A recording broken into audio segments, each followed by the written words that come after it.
I never wanted to be your father figure. You have a father. But your father's dead. Dead. Dead. Dead. Dead. Dead. Dead. But your father's dead. Dead. Dead. Dead. Dead. Dead. Dead. But your father's... Are you going to introduce me to your little friend, Nick Wayne? I understand that you have a father. Wardlow also had a father. Pillman, you had a father. Are you going to introduce me to your little friend, Nick Wayne? I understand that you have a father. Wardlow also had a father. Pillman, you had a father. What's up, everybody? Welcome to the Professional Wrestling Podcast with your host, Lawson Phoenix, a.k.a. the man who conquered fire. And with me is a special guest this week, Hannah Harkness! What's up? What's up? I kind of paid attention to this pay-per-view, so I'm here. I'm here to riff with fragments of memories. Yeah, memory fragments. I was in this same Discord window Lawson was watching it in, and I still wasn't paying adequate attention. Like, the only reason you're going to know that I watched it is because you were there. I was there, and we were there, and they all were there. We were there. Sometimes I reacted, mostly during the Swerve and Hangman Page's match. That's all I really wanted to watch. Fuck. Yeah, we'll get to those two handsome men bludgeoning each other to death. So handsome. Yeah. God, they're hot when they bleed. Anyway, What I like to do on the show, Hannah, is usually we like to start with the main event, work our way down the card, because at the top of our show is when we have the most energy. Yay! So we do the quote-unquote... That's actually really smart. Yeah, we do the most important things first, except in this case, the most important thing is actually Hangman and Swerve. But but we'll start with the main and go down the card. No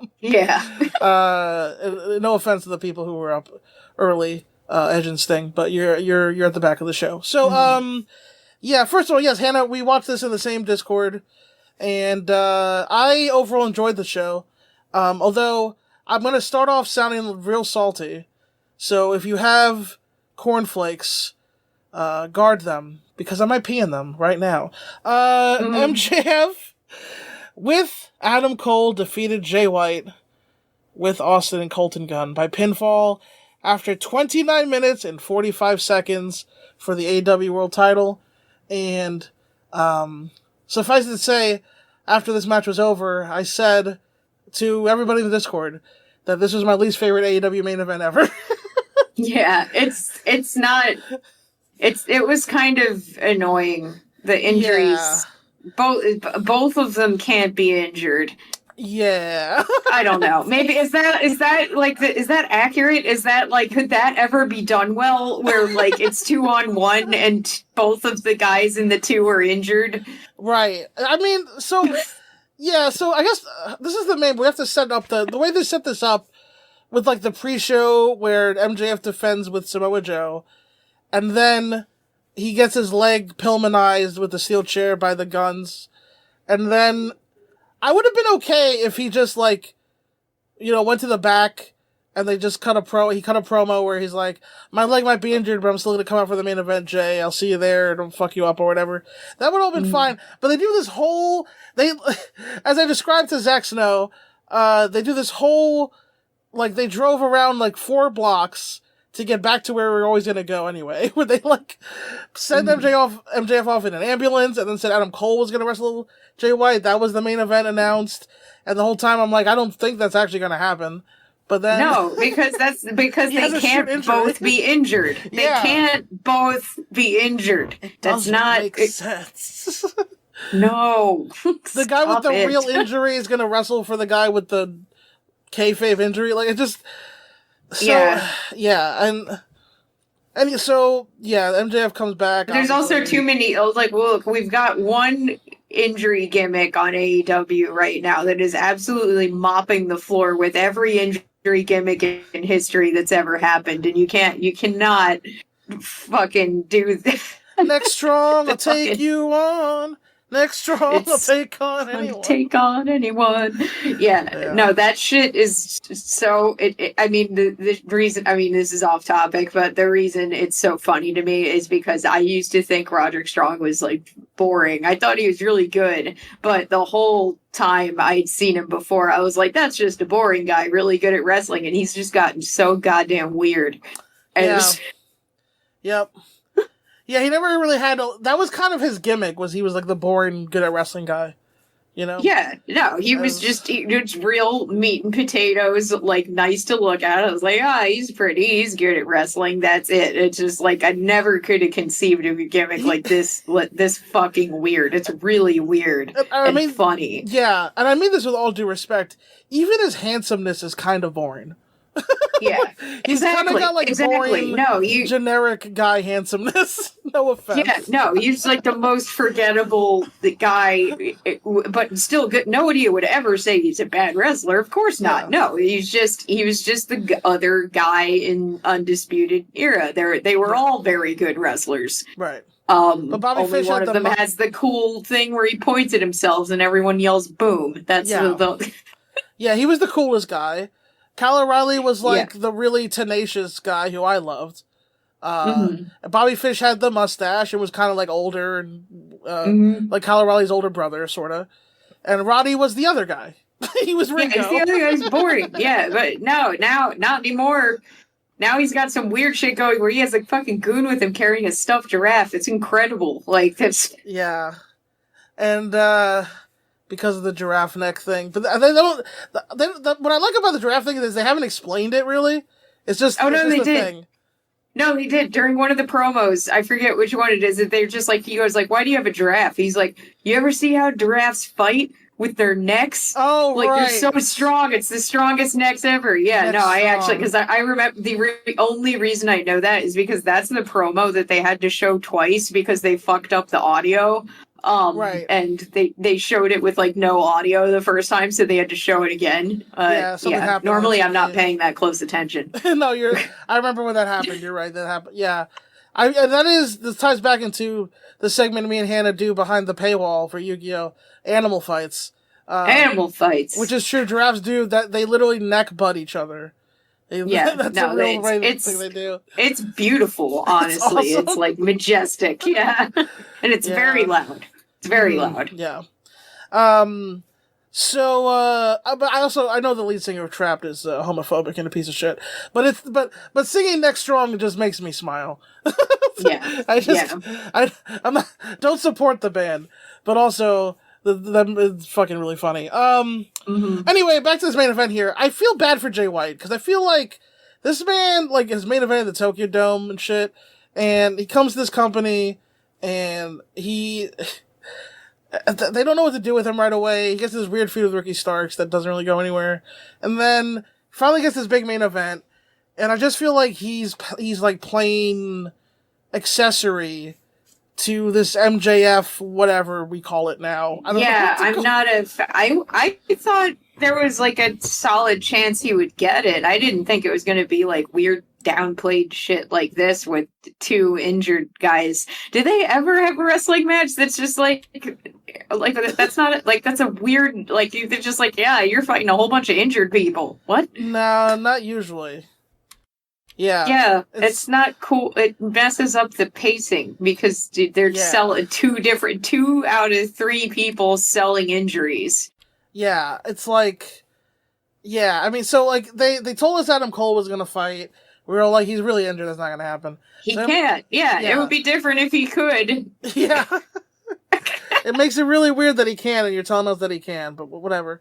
MJF steals an ambulance and comes back, which, according to Zack Snow, who I asked about this, who's worked at shows a lot, Zack's hypothesis is they just were told they had access to an ambulance, and instead of thinking just because you can do something, it doesn't mean you should do something, right?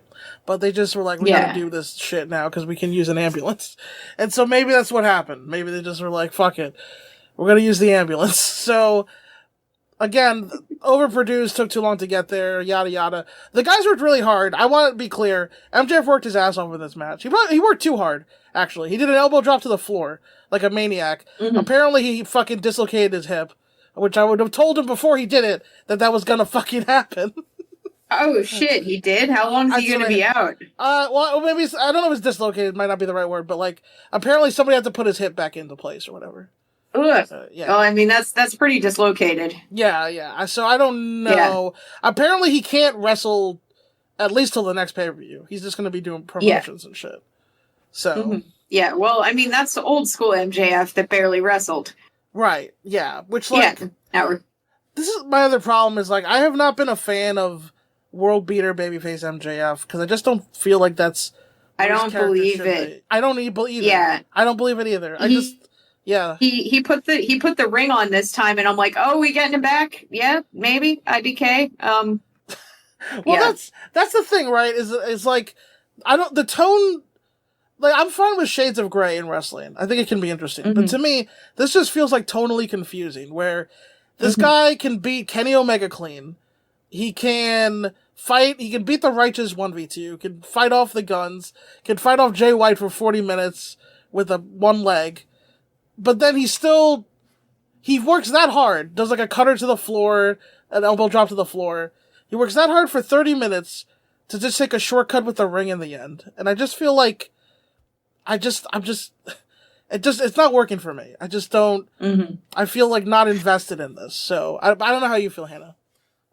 I mean, I really kind of thought Jay White was going to grab it because of how, like, fucking big a deal he is everywhere else, but I guess not. So, I don't know. It's, and I also just miss mean MJF. It feels kind of unnatural for him to do this. I don't know if I've ever seen him good anywhere. Was he ever good in the Indies? He wasn't, right? Nope. No.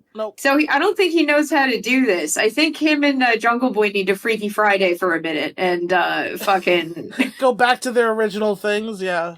Yeah, no, they just need to like get in each other's, switch souls real quick and teach the Malkovich backseat how to be a heel and face respectively, and then go back. Yeah. Like, and yeah, the other thing about this MJF thing that I have a problem. I think you're totally right. Jungle Boy was a natural babyface. MJF's a natural heel. They should have stayed. I mean, it's not that like they can't figure it out. Sometimes people figure it out. It's just, this the time? Exactly. Yes. Thank you. Yeah.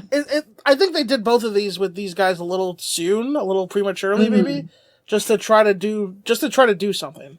And I think that's with MJF. So like, okay, making one friend doth not a hero make. No. Like, it's not enough. This should have been the beginning, especially when you're as bad a person as MJF was. Like, literally calling yourself the devil. He got a promo where he, like, said that, he was, like, drunk driving, and he, like, left a lifeless girl in the front seat. Yes. Yeah. Yep. People called the cops on him, because they're stupid, but still, like... Fuck. Yeah, it wasn't a real story, but his character did that. It wasn't a real story, but it was extreme enough that like idiots bought it. Yeah, it's insane. Like he's a bad person, and like it's not. He was really bad. He had no redeeming qualities whatsoever, and that was the point. And there is character arcs, sure, but there's a way to do that. Yeah, we look at Zuko from The Last Airbender as maybe the greatest example ever, But even like in wrestling, it's like, there's great like people like characters that have arcs and they learn how to become better people and all that. And I think for MJF, considering how bad he was, Adam Cole being his friend should have been the start of it, but it should not have been what made it. He made him become this full-fledged babyface. That Hangman plays way better, by the way. Just feels way more authentic in this role than MJF does. So, yeah. So I don't know. I don't know. Because I know. Yeah, it is just awkward because I don't know if he's ever done it at all. Yeah. And so now, and you're right, like one person isn't enough. It just doesn't feel, I keep waiting for him to turn. And I think they keep teasing it. The Bring is back. And there was that whole thing in that weird boat promo with Adam where it looked like he was going to hit him for a second. Right. I think that, I think he's inevitably going to turn. He just might need to like lose the title or something. Right. Yeah. And this whole Devil storyline too, it's kind of like we got no I was updates so on it. fucking annoyed they didn't do anything with that. I'm just like, because people won't shut. It's not even so much. It's more that I want everyone to shut up than it is that I want to know who it is. I swear to God, Hannah, I'm so tired. I'm so glad I brought you on this podcast because this is exactly how I feel. The longer this fucking mystery goes on, every week I care less. I don't, and it's not even like people come out with more theories, they point at the screen more, they Zabruta film, they do a red circle around more images, and I'm just like, I don't care. Just tell me who it is. Let's get this over with. Do the thing. You know, I mean, it's impossible. It can't happen. This is the only thing that would make, like, just imagining the universe where it could happen would be fucking great if it was Cody. Yes, you said that. You brought that up in the show. That was very funny. Yeah, that'd be hilarious. Fucking Cody, dude. Yeah, no, it's just like they're just gonna stretch this devil shit out until his contract expires. And bring him back. Wrestling has more than one devil. Anyway. Especially because we could just bounce him back and forth between WWE and AEW forever, and it's already so dramatic because he started AEW and just keep doing it.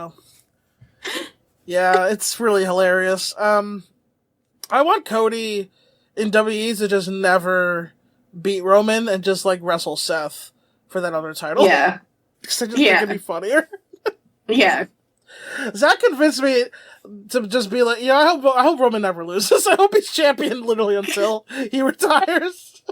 He just retires as champion. Nobody ever beats him. Anyway, so that match happened.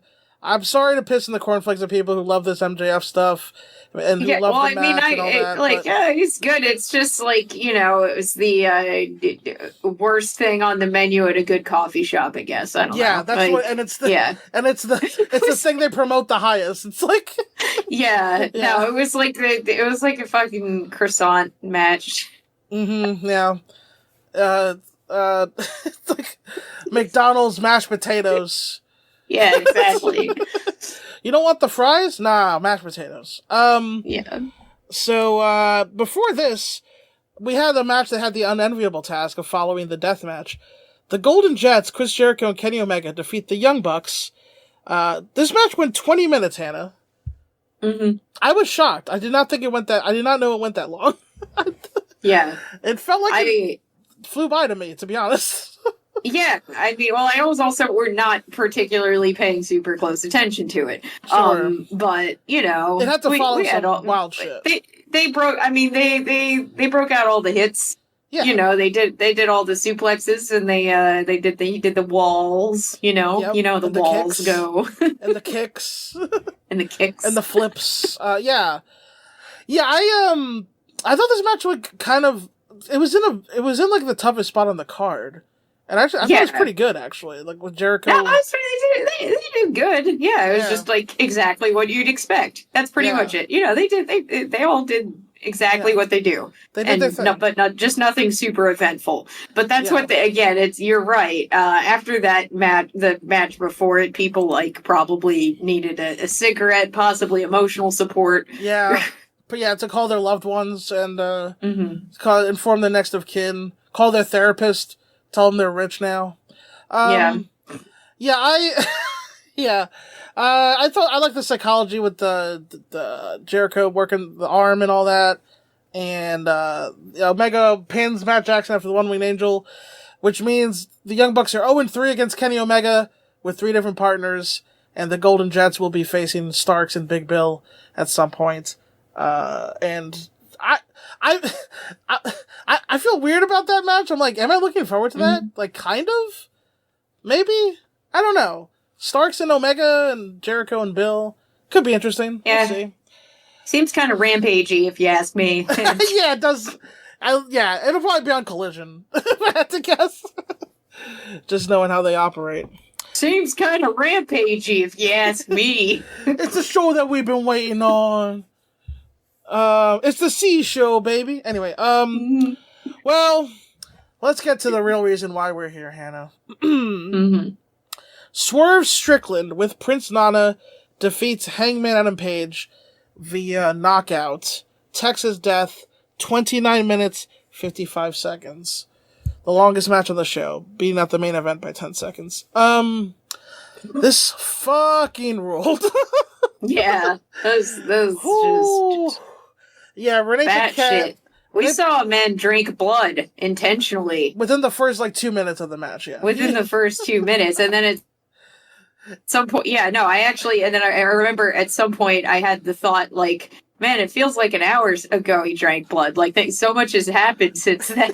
Yeah, it was in the first act, early in the first act. Yeah, it's just horrors upon horrors. It's yeah, Renee Paquette's tweet after this, she needs a cigarette after this match.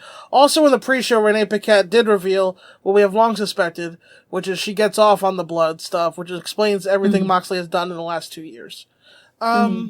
So, Swerve comes out with the cool entrance of the girls doing the dance, and before we can get hype for Hangman's music, the man is in the ring, bludgeoning Swerve. He did not wait for his entrance music. I love everything about the way Hangman approaches pro wrestling. Oh, I yeah. just feel like he's just such... Everything, the way he does things, always vibes with my sensibilities. It's this guy cut a promo on his baby. He's not waiting for his fucking theme music. As much as we love it, Hannah. Yeah. As much as we love to hear the cowboy theme and him come out with his pants and all that. Come out with the pants, occasionally get an actual horse involved, Yeah. But no, you cut a promo on his child, he's just gonna jump you immediately. And he did. Yeah. And it was awesome. He ties his hands together. The first act is Hangman bludgeoning Swerve while he's, his hands are tied together. Yeah, and boy does he bludgeon. Oh my god, I remember during that, I think, was it you that was just this has to turn at some point, right? Yeah, that's when Swerve gets the low blow. Yeah, right when I said that, yeah. Because it's he hits the buckshot immediately. Buckshot lariats him.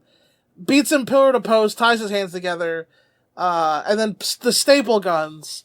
The staple guns, including staple gunning his own child's finger painting to Swerve's face, which, goddamn, every week I find a new reason to fall in love with Hangman. And wrestling in general. Yes, yeah. These are the things I try to tell people. I'm like, look, you're gonna see some shit you'll never see before or again, probably. A man stapled his child's finger painting to another man's cheek. Where the fuck else are you gonna see something like that? That kid is gonna think that's so cool when it is. I don't remember the gender of Hangman's child. Is I don't son either. Or, I don't. Yeah. Okay. Know, well, the child, the promised child. Yes. The baby cowboy is going to love that clip when they grow up. Yeah. Lil Hanger.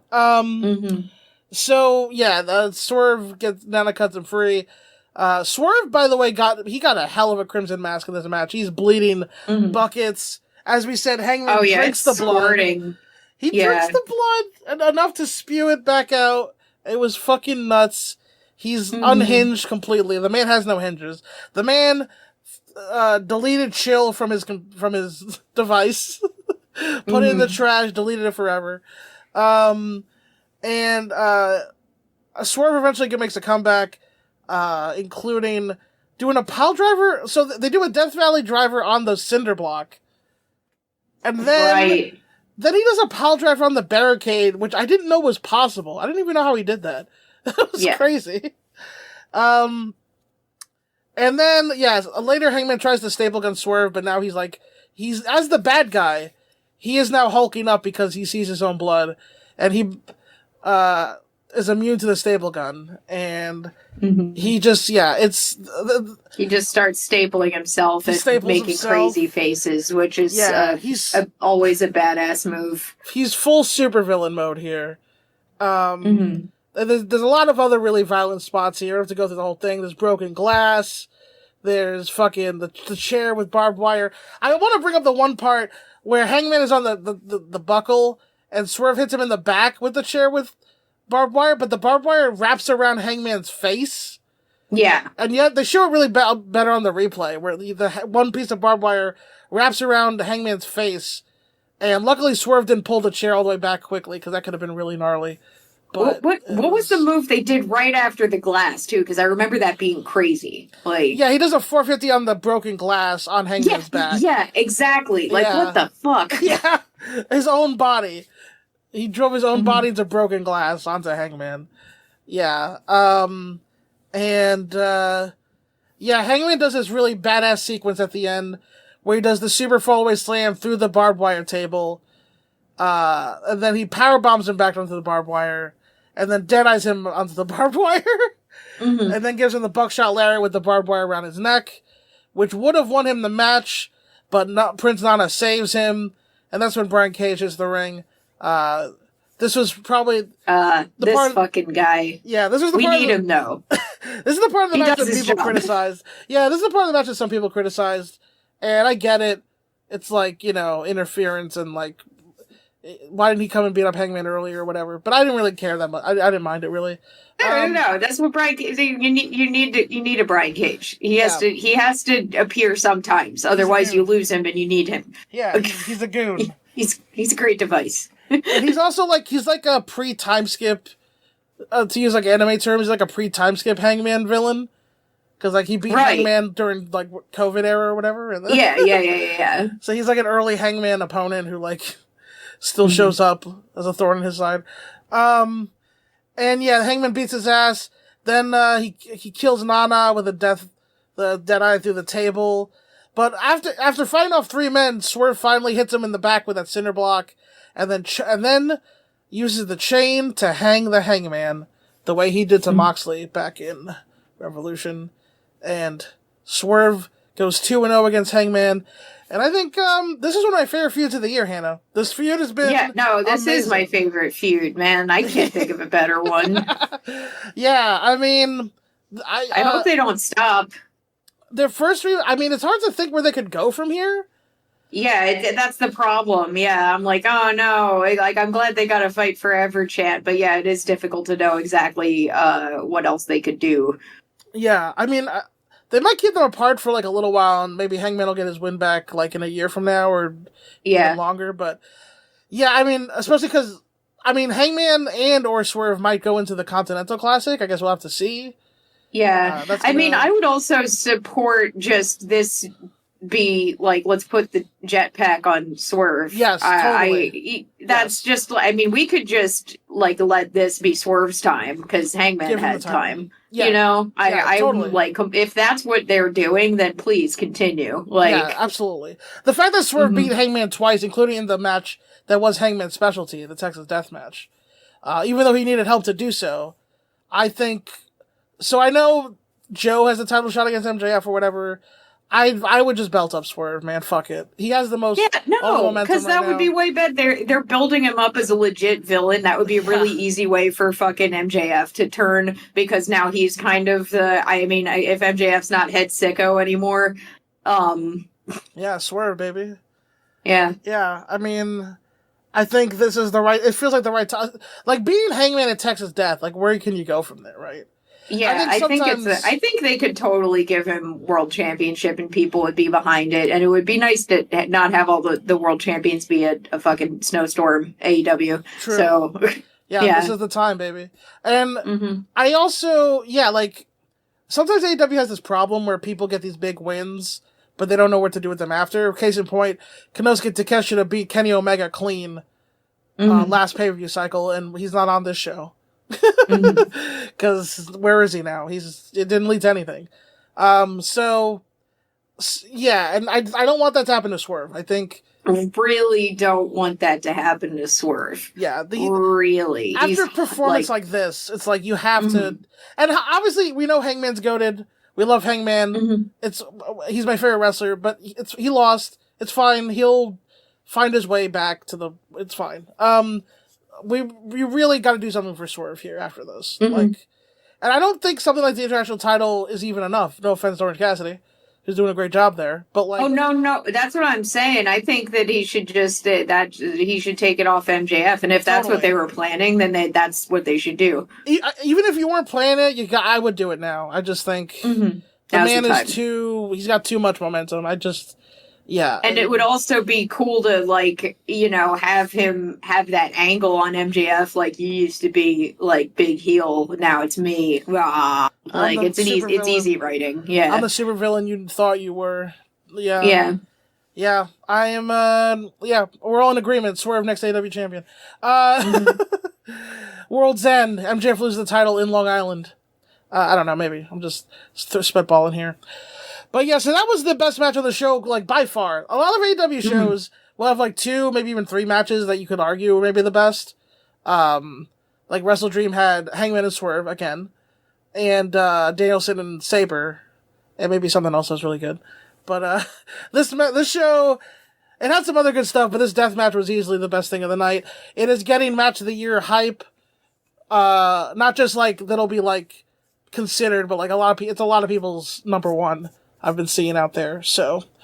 And it's coming right in under the wire, so it might get it. Everyone has that recency effect problem. Bias. So, yeah, true. Yeah, recency bias. I personally preferred Hangman and Moxley, but I might be in the minority there. Yeah, I did, I think, a little bit. But, because it was first, too. Maybe. I give it some credit, because it was, like, earlier. But yeah, no, obviously this was incredible. So before that, we had another match I really liked, the 3-way TBS Championship match. Julia Hart defeats Chris Statlander and Sky Blue when she steals the pin on Sky Blue. And there's the new TBS champion, the youngest champion in AEW history at 22 years old, Julia Hart. She's a witch. I really like this match. I'm happy that I liked a 3-way. I usually hate those. I don't like women's 3-way matches. They always make me roll my eyes. Same. But this was fun. Yeah, we liked this one. This was a good time. The women did a good job. I give them all the credit because, and I guess they wanted to protect Chris Stat so she doesn't get pinned and losing the title. I usually don't like that type of booking, but given what they're going for here, where Julia is a witch and Chris Stat is like a fucking superhero who is probably going to be pushed into the main event scene. That's the thing, is that they could totally push her to, pushing her to main event would make sense. Arguably could have happened earlier. Also, Julia's real hot right now, and they get that. So, you know, they definitely want to do that. Yeah. Most improved of 2023, Julia Hart, for sure. And, yeah, I mean, she's the 3rd TBS champion ever. She's gonna be very different because Jade was dominant. Chris Statlander was dominant. I don't think Julia will be dominant because she's a tiny witch. But yeah, I think she's gonna just be spooky and weird people out. I kind of like that we got 2 weird champions. What, like with Stat being like an alien, you mean?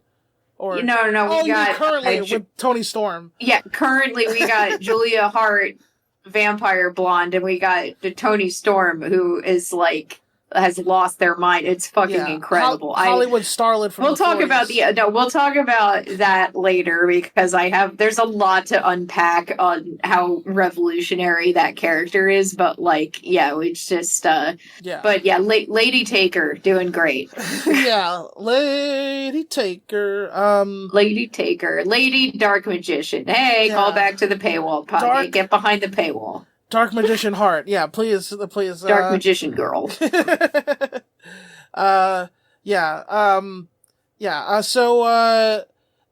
Chris Statlander had a great run. Oh, as we noted here, by the way, Sky Blue in blue, as always. Julia Hart was in red, and Chris Stat was in purple.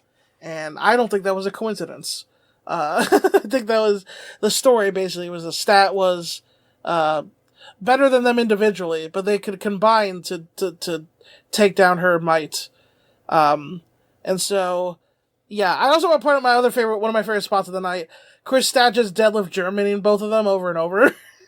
Yeah, that was incredible. I love that. That ruled so much. Okay, so then we had before that the 4-way tag team ladder match for the AEW titles. We had Starks and Bill, Rush and Dralistico, FTR, and Malachi and Brody King. I mean, this was a good match. I didn't like the idea of this going into it. I was worried somebody would get hurt, all that jazz. As far as I know, nobody got hurt. And they did a lot of crazy shit. I've been terrified of ladder matches since ROH Supercard. Dante? Absolutely terrified. I can't. After seeing that, I'm like, oh my god, never do a ladder match again, even though watching everybody get thrown into that one ladder in the corner over and over again was starting to get slapstick funny. Yeah, so, yeah, they set up one ladder in the corner, and they just kept doing spots on the one ladder over and over again. And as Hannah pointed out, this was almost like a slapstick comedy where they just kept, the repetitive nature of it. Yeah, I mean, there's like a specific timing thing you do with comedy with making it go too long, where it's like you have to take it too long where it stops being funny, but then there's like an awkward, quiet valley you need to walk through to get to the part where the joke is that it's going too long and that people laugh harder, but there's like always an awkward middle point. They made it to the middle point, but then they didn't do it 5 more times. That was their first mistake. They should have done it 5 times. They had like 5 more times before it would have been funny. Yeah, it would have been legitimate funny. Yeah, if they did 5 more spots in that one ladder in the corner. Yeah. It's the classic Christian Shaw's a horse bit, where I forget who the dude was now. Sorry, male comedian who's very successful. I can't remember who it was now, but they would do the bit where Kristen Shaw would just dance like a horse, and he would just sing "Kristen Shaw's a horse." Oh yeah. And look at her go, and look at her dance, and look at her dance like a horse. Oh yeah. That's the Yeah, no, I know exactly what you're talking about, and that's the part of the reason I knew that breakdown was from fucking Radiolab. Yep, yeah. That's the whole... Yeah. And it's like, it's the experiment of comedy that is like, the bit, it's funny because it's ridiculous. Then it like goes too long, but then it comes back around because it's funny how long it's gone. Yeah. That's like the weird trajectory. So anyway, Starks and Bill win. Good for them. They were pretty funny in the press conference afterwards, actually, in the scrum. And, I don't know what's going on with FTR. It seems like there's always some fucking drama going on with them. I prefer to ignore it. So I don't know. Apparently they didn't want to lose to the Young Bucks. So now neither of them are the champions. Is everyone happy now? It's Starks and Bill against Omega and Jericho. So is everybody happy now? I don't know. But yeah, LFI, they'll have their day. Sean Trudge, they'll have their day. Roosh was really fucking over. That terrifies me. Yeah, that was wild to see. Yeah, I'm terrified of Roosh realizing that he's really over. Because so far he's been a good boy in AEW, but I'm worried he's gonna wall out any day. So, and then we have Timeless Tony Storm with Luther defeats Hikaru Shida by pinfall. This is the shortest match on the show, on the main card. Only 10 minutes and 25 seconds. I probably could have given it a little bit more, but... Yeah.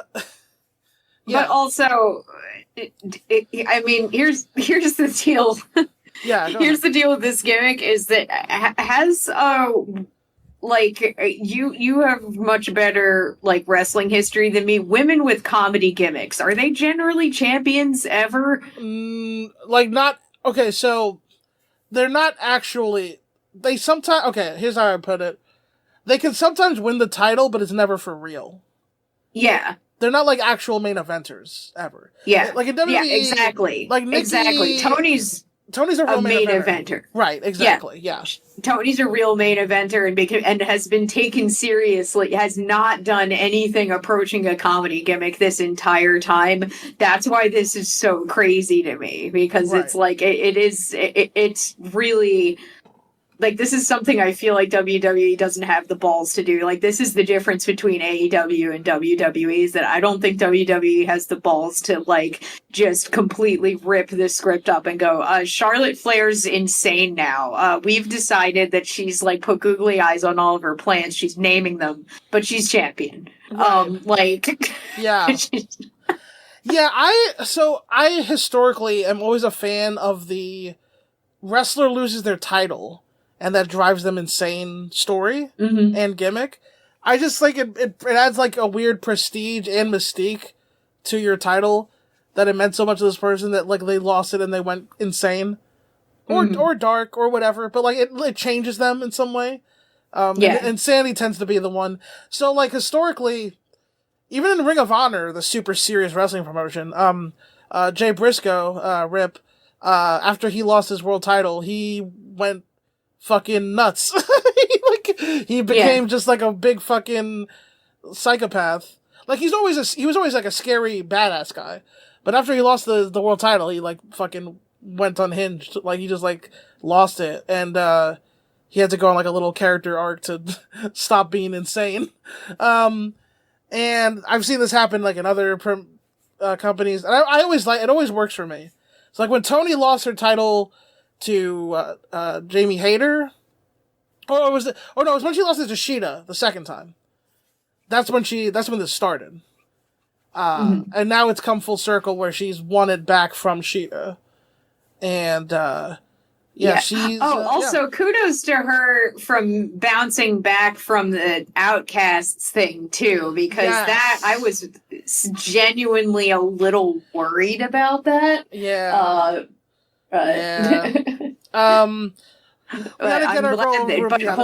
of a bounce back. Fucking hell of a bounce back. She just manages to leave the group by going insane. Yes, it was a great idea, Tony. It was great work. Yep.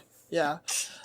Also great. I know that RJ City had a lot to do with this, and that makes it better. It does. Yeah. And it makes a lot of sense. Good for her getting away from Saraya, and we gotta help our girl Ruby out of there. She's gotta get out of there. Go back to being the girl with the cool song and all that. And you can date Cool Hand Ange. That's fine. Just bring the song back. Tony Storm is the champion. She hit Hikaru Shida with a plate on her ass. Like I said. Yeah, that's another hell yeah. And also the face she made, like the body, like everything about how she carried herself when she shoved the plate in her butt was just like, again, if I didn't already know her history, like if I didn't like watch Mae Young Classics and shit, I would be like, oh, this person's been doing comedy gimmicks forever. Like she has like a whole alley catch pass that I didn't know about, you know, like, and no. I know recently Nikki Cross had that superhero gimmick, and they gave her the title, but it wasn't like a real. Like they gave her the title, but it didn't mean anything. Like she lost it, and she became a mid-carder and whatever. It's like in terms of like women comedic wrestlers who are actual main eventers, Toni Storm's the first one I can think of. Yeah, because she's never done it before. And now now this is crazy because now like we've got people being like heels and faces that have never done those before and are not like doing it, but she's just like out of left field. This is also not a comedy gimmick that's been done before. Like you have there's lots of like movie and Hollywood gimmicks on the indies and stuff like that. Like those happen a lot, but like not specifically like this unhinged shit where she's like smearing her makeup and acting like a murderess. Yeah, that's a femme fatale from the 40s. Yeah, she's and especially funny because she's Australian and you can hear her kind of like trying to do the transatlantic thing, but she definitely can't ditch the accent. Like yeah, absolutely. And the channeling Sunset Boulevard. Also pro wrestling. Where women put a plate on their ass and smash the woman in the face with the plate that's on their ass.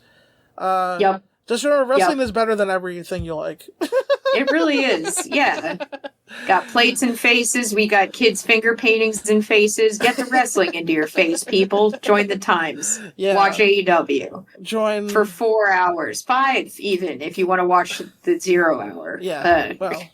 Get some culture in you. Watch wrestling. Yeah, come on, man. Philistine. Orange Cassidy. Talking to you, CM Punk. You fucking Philistine. Watch some AEW, Philistine. Call him that now. What's the CM stand for? Yeah. Cock munch Philistine. That's her.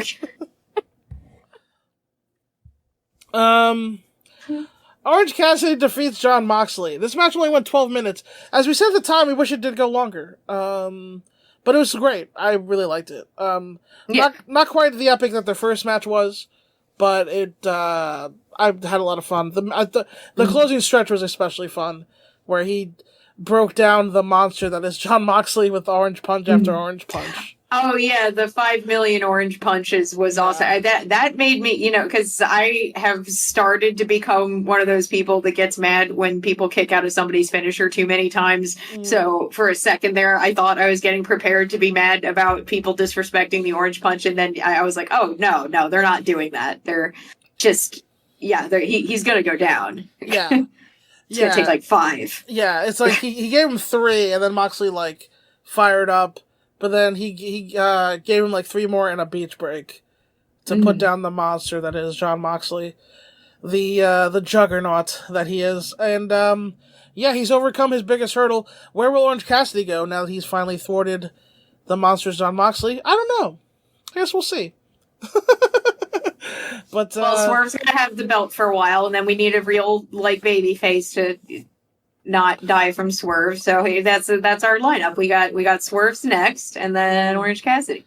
I mean, that's I said after when he beat Moxley, I was like, Orange Cassidy's a true blue main eventer now, and he was before, but now he is in kayfabe. Yeah, he defeated Jon Moxley, and that's how you know.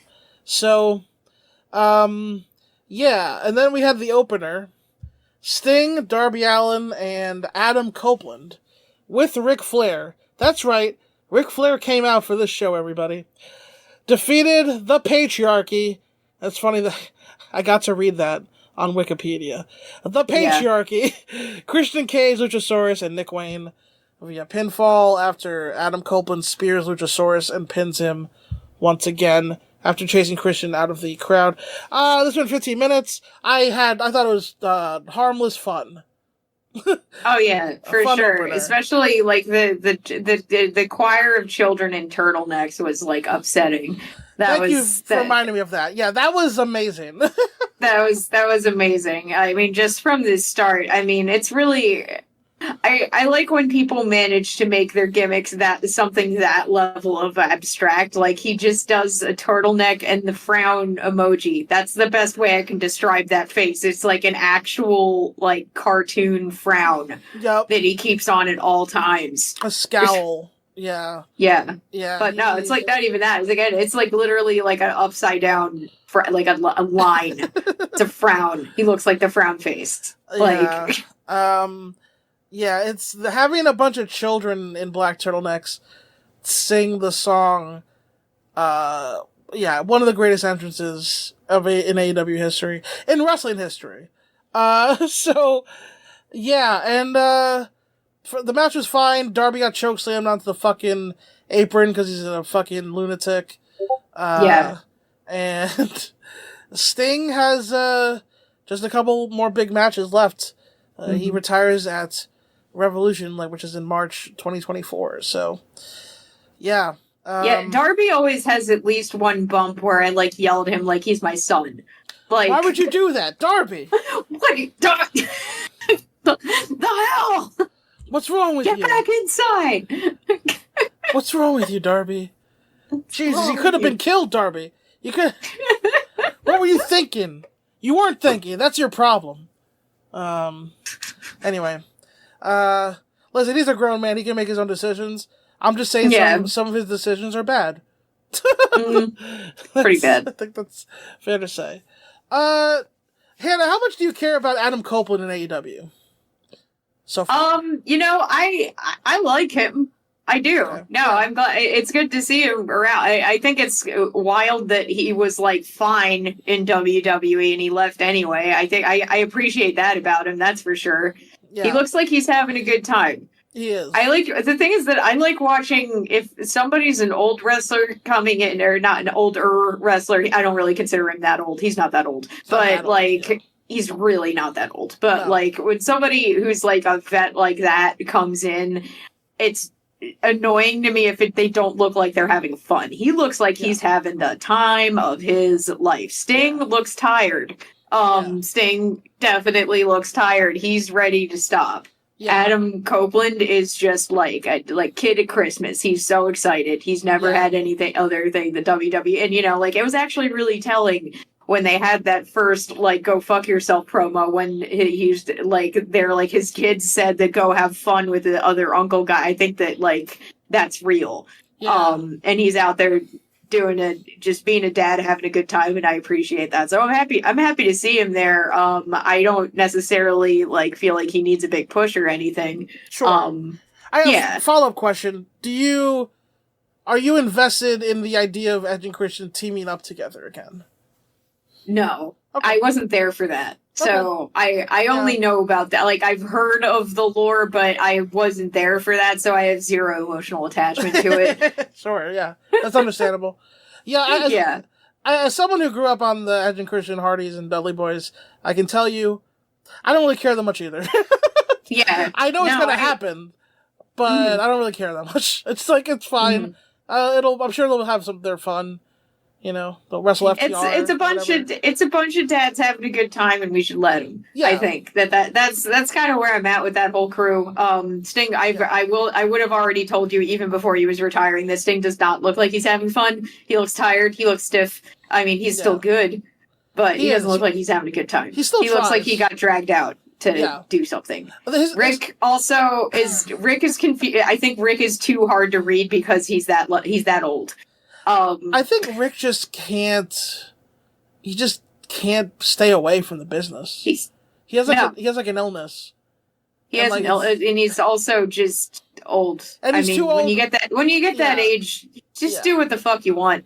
What if he walked up at any point? If he walked to any wrestling show and went "Can I go on stage?" Who's gonna say no? Right. Sure. Nobody. Yeah. Yeah, that's true. Yeah, I mean, some people do eventually they get worn out and they do want to step away from the business. But Rick is just he's gonna keep saying yes to stuff until he dies. He's not gonna change at this point.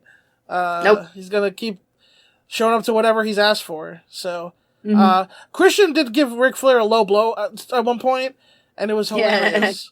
And I was worried about his hip. And as my friends pointed out, he fell over. You were very concerned about his hip. And as he fell over, he then got up 12 seconds later, to which my friends were saying, no one could get up after a low blow after 12 seconds. That's crazy. But it's Ric Flair, goddammit. Low blows can't keep him down. Nope. So, Sting, you're right. The first year he was in AEW, looked like he was having fun. But at this point, he does seem like he's about ready to hang him up. So, and that's fine, because they're actually going to let him, unlike Goldberg, who they will just, fucking torture until he's dead. It's Vince is going to play with him like a cat. I think I'm the last person on earth who likes Goldberg. That's what it feels like. I like him. I just think that he's not having fun. He doesn't look like he's enjoying himself. There's a difference between me. I like him, especially because he has that hilarious knife show. Yes. But yeah. Did you get a chance to watch? I forgot to watch it. I'm gonna try. I'll check it out. Please let me know when you do. It's a delight. I'll make it my job to watch it tomorrow before we do Yu-Gi-Oh. So fuck yeah, I can relay my findings because I totally forgot about that. But the knife show.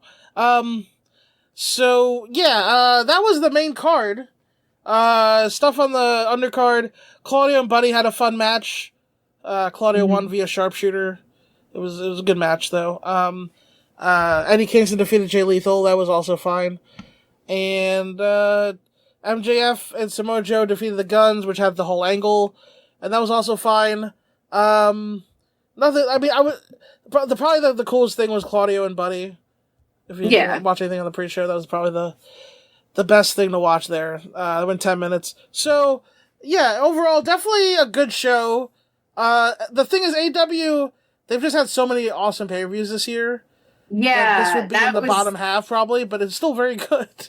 That was my exact thing that came to mind when I was like, oh, so how do we rate this? Well, AEW has pay-per-view quality TV episodes all the time, too. So they're just oversaturated with quality, which is not a bad thing. I'm just like... That's the way it is, good for them. Honestly, that's how NXT used to be. Yeah, totally. Yeah.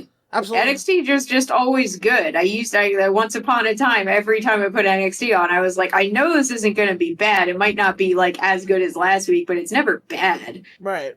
Yeah. Yeah. It's kind of what happens when you set the bar that high. It's like kind of, yeah. I do feel like sometimes people, and again, as somebody who's been, outspoken complaining about the MJF babyface stuff, like, I still appreciate the company, all the good stuff we get. Because I remember when all I had was a 3-hour Raw. And fuck those dark days. Yeah, and they weren't that long ago. Well, I mean, that was that long ago. But, the pre-AEW days were not that long ago. Yeah. At all. 2018... Yeah. Where it was just... That's when I stopped watching WWE, really. But that's when all I mean, there was New Japan, but, New Japan. Yeah, but there was none of this nonsense. Right. I didn't have, weekly, great TV. It's like, Raw would have maybe, one really good match every 3 weeks. And now it's like AEW has, a great match every week. And the pay-per-views have, a match of the year or 2. And they managed to, make the pandemic work for them, even though they were still really new. Right. Yeah. They managed to not. I mean, that's also kind of Trump's deal with making wrestling an essential business in Florida, which is the entire reason that we had any of that. But hey, yeah. That's the only thing he ever did good for us, maybe. I don't know. I would say probably, yeah. Yeah. Was it good, though? Well... Maybe. Yeah, yes. I mean, I think you're. I don't know. That people needed money. Tony Khan got a lot of people jobs. Yeah. Ricky Starks had nothing in his bank account during the pandemic, and neither did Eddie Kingston. And they both are okay now. Yeah. Yeah, it's crazy to think about. They both they were working NWA and all that. Yeah. Now they're big stars. Big stars. Yeah, I would give this a big B plus. B plus. Oh yeah. No, it's solid. Give you a solid 4 out of 5. Good job. Yeah, absolutely. We've had Ring of Honor shows that have been better than this. I would say that Supercard show was nuts. Remember that? Yeah, except for the ladder match. You switch those ladder matches out. Ew. Let it be known that I was afraid about that match going into it. Because I know these young kids be wildin'. And it wasn't just the young kids, it was also the Lucha Bros. But yes, I was concerned about that one going in. But yeah, this is a good show. Looking forward to the content of the classic. Looking forward to Swerve getting pushed. Orange Cassidy's direction, Julia Hart's direction. Thank you so much for joining me, Hannah. And, please You're welcome. Please tell the people about your wares before we head off here. Currently on hold, but we'll be back soon. Kate's Bunker Live on Comedy Hub Live on Twitch on alternating Tuesdays when it exists at 10 o'clock p.m. Eastern. We also have Kate's Bunker Season 1 on all podcast platforms and Audible. I haven't heard that name in years. Memoir podcast, all podcast platforms and Audible. Both also going to Internet Archive because I'm their newest cheerleader after touring their headquarters. Please use everything Internet Archive has. That magical man works very hard to make a library for you. Brooklyn Battle Comedy on IWTV. On the Fringe. On the Fringe.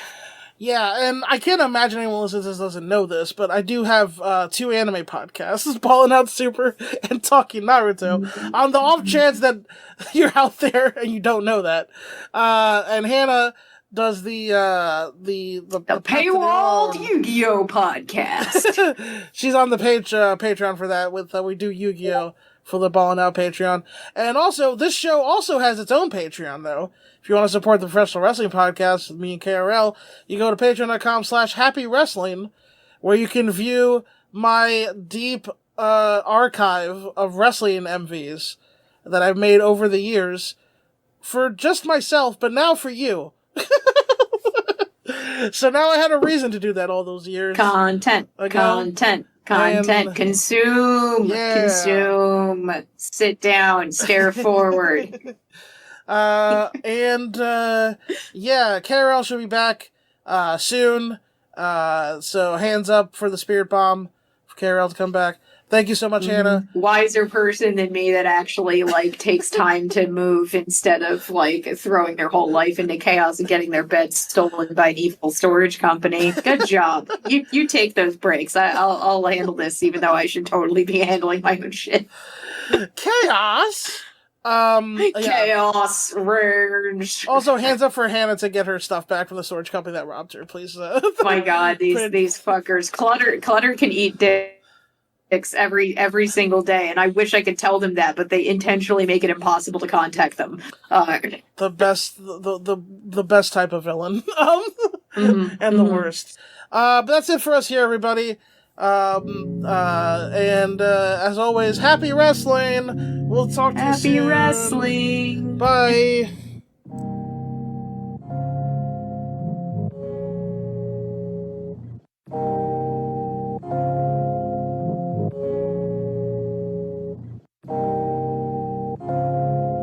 Yeah.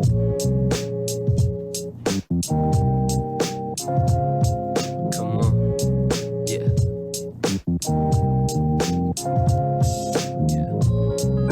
I pack myself another bowl, perps in it, first hit, I'm ready to rock and roll. Pipe kick, but now it's ready to lock and load. Keep the mic lit, I'm getting into cypher mode. Sky's the limit where your sky is low. Turn your speakers up, I'm reaching for the cosmos. Stay sleeping, I'ma hit you with your eyes closed till they dilate. Now you wide awake. I lie in wait and stake out my opportunities. I might be new to rap, but this rap ain't new to me. Yo, word is bond, I'll be on till the dawn and beyond. From the cradle to the grave, no, they saving me a toke. I know you smoke till I'm gone, yeah, I'm gone, yeah. And from the east to the west, know you smoke till I'm gone, yeah, till I'm gone, till I'm gone. From the north to the south, know you smoke till I'm gone, yeah, till I'm gone, till I'm gone. If you know what I'm about, I know you smoke till I'm gone, yeah, gone, yeah. Now learning how to operate can send you to a higher place. So go ahead, take the lead, get to driving straight. See if I die today, heaven is a mile away. Though we'll only pray when I thank God it's Friday. I'm a creek that never runs dry. It'd be wise to watch your mouth, son, before you get your tongue blue. I'm twisting knots in the landscapes, yeah. And no, I won't dim it down like a lampshade. I'm saying paper the most, an hour later I'm ghost. And I don't care if your band's played. Now there ain't no grave that could hold my body down. I ride around my side of town, you bring a dump and I'll buy around. There's plenty of dust to kick up, plenty of us to settle. Never metaphor, because I heard the one was special. You're better off with the devil, now your kettle is black. So peep the first verse, you should know I ain't new to rap. Now who is that? It's Mr. Smoke till I'm gone, yeah. And from the east to the west, know you smoke till I'm gone, come on, till I'm gone, yeah. And from the north to the south, know you smoke till I'm gone, come on, till I'm gone, yeah, till I'm gone. And if you know what I'm about, I know you smoke till I'm gone, till I'm gone. Now this is no hallucination or illusion. I'm creating ability to communicate. A set with no location. That's time and space that confines what you placed in the matrix. Cause outside we are dangerous. I'm taking off once my feet hit the pavement. I wake up every morning so I'm forming in a basement. Love it or hate it, either play it, get played. It's either you place or replace you, sedate you and have you wasted. These serpents lay in the safe pit. It's safe to say once you make it, they'll be looking to take it. So face it, no stage is safe yet. I'm so close to the light I can taste it. It's like I was once an angel, but my memory erased it. Clientele still wish to remain nameless, still changing the game. The game watches me change it, a shape shift. Daydreaming during my day shift, cause they don't know I might blow. I don't really say shit like, yo, you know I smoke till I'm gone, right? And from the east to the west, know you smoke till I'm gone, yeah. Till I'm gone. Till I'm gone. From the north to the south, know you smoke till I'm gone. Till I'm gone. Till I'm gone. Till I'm gone. If you know what I'm about, I know you smoke till I'm gone. Till I'm gone. Till I'm gone. Till I'm gone. Yeah. Yeah. Till I'm gone. Relation.